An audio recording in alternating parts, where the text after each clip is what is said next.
this was inspired the Don't Block Your Blessings, which is a website, don'tblockyourblessings.org. And if you put it in on Instagram or Facebook, it's also there. I put together in the last month and a half, just as I lost my mom. She was struggling with cancer for 3 years. And yeah, I mean, she was so strong, and it's one of those things you kind of like, you feel like they're going to be there forever and it's not going to happen. And she also, yeah, she just like looks young, and she was just so full of life. And in the last year, because of COVID, my sister would keep me updated, and she's just like, yeah, you can't come and visit because, she's terrified of getting COVID, and then it would get really bad. So I hadn't seen her for like 11 months. And then I heard, then my sister, who's usually super dramatic, so I never know what's true, messages me basically like, yo, it's really bad. It's the end. And I was hoping that she was just being really dramatic and it wasn't true.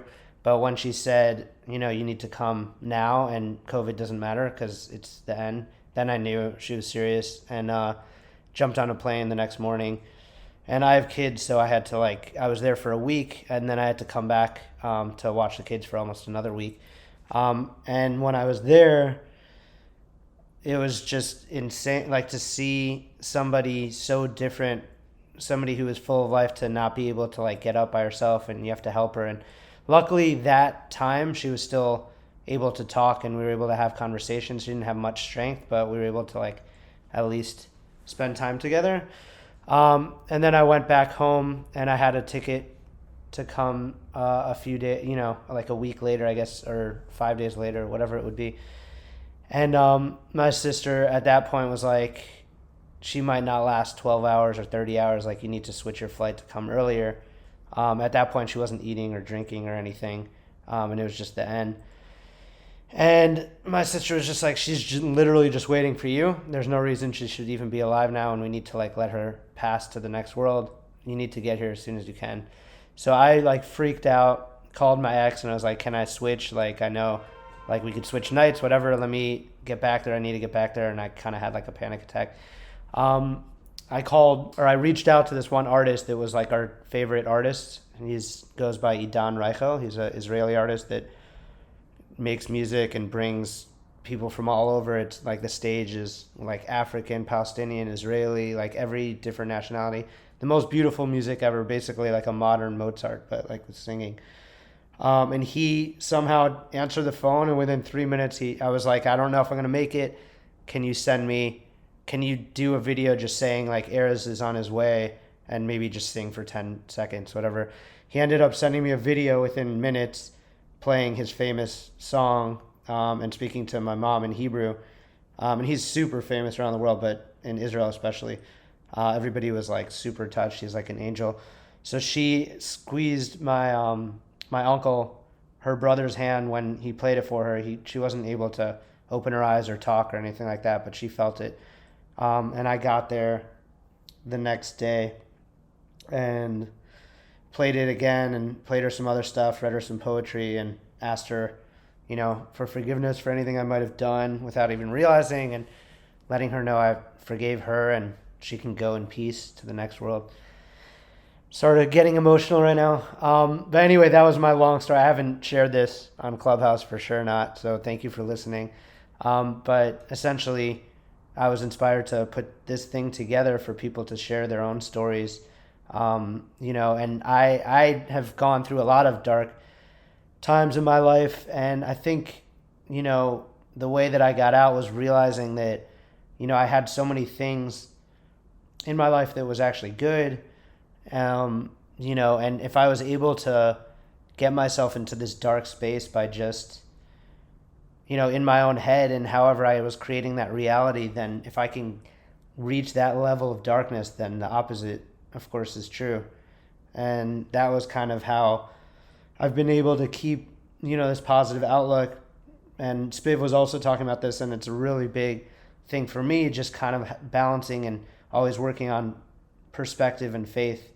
And when you have that in check, then, that's pretty much everything. And it can guide you through all of the hard times that you go through, because you'll see that those times are there for a reason, and you get a lot out of it, and you'll grow, and the blessings and light is definitely at the end of it.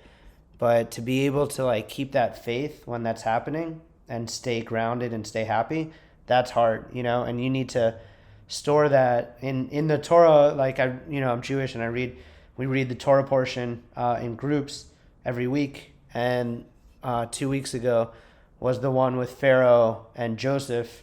And in the Bible, a lot of people know that story, and he's interpreting the dream, and at that he was in jail, and he was like the lowest you can get in Egypt, just this Jewish guy, Joseph, and Pharaoh's at the top. And he had this dream, and he brought in all of the wise men to interpret this dream. And if you know it, it's like the 7 fat cows and the 7 lean, ugly cows at the same time existing. And some of the people were like, oh, you're going to have these 7 beautiful daughters and 7, daughters that are going to die, and all these different interpretations. And, Joseph says his interpretation, and it didn't really make sense that he would be, Pharaoh would appoint him as the top command, second to Pharaoh, and everything would go through Joseph. Like, based on what? I mean, what did he say that's so different from all the wise men? And what he said was that you're going to have these 7 years of plenty and then 7 years of famine. And all the wise men said that can't be, because the cows were coexisting. They were existing at the same time. So that doesn't make any sense. And that's why they didn't think about it. And they told Pharaoh that's not what it is. And Joseph said that these 7 cows they're the 7 years of plenty, but what you have to do is prepare and have storehouses for the 7 years that are going to come that are a famine.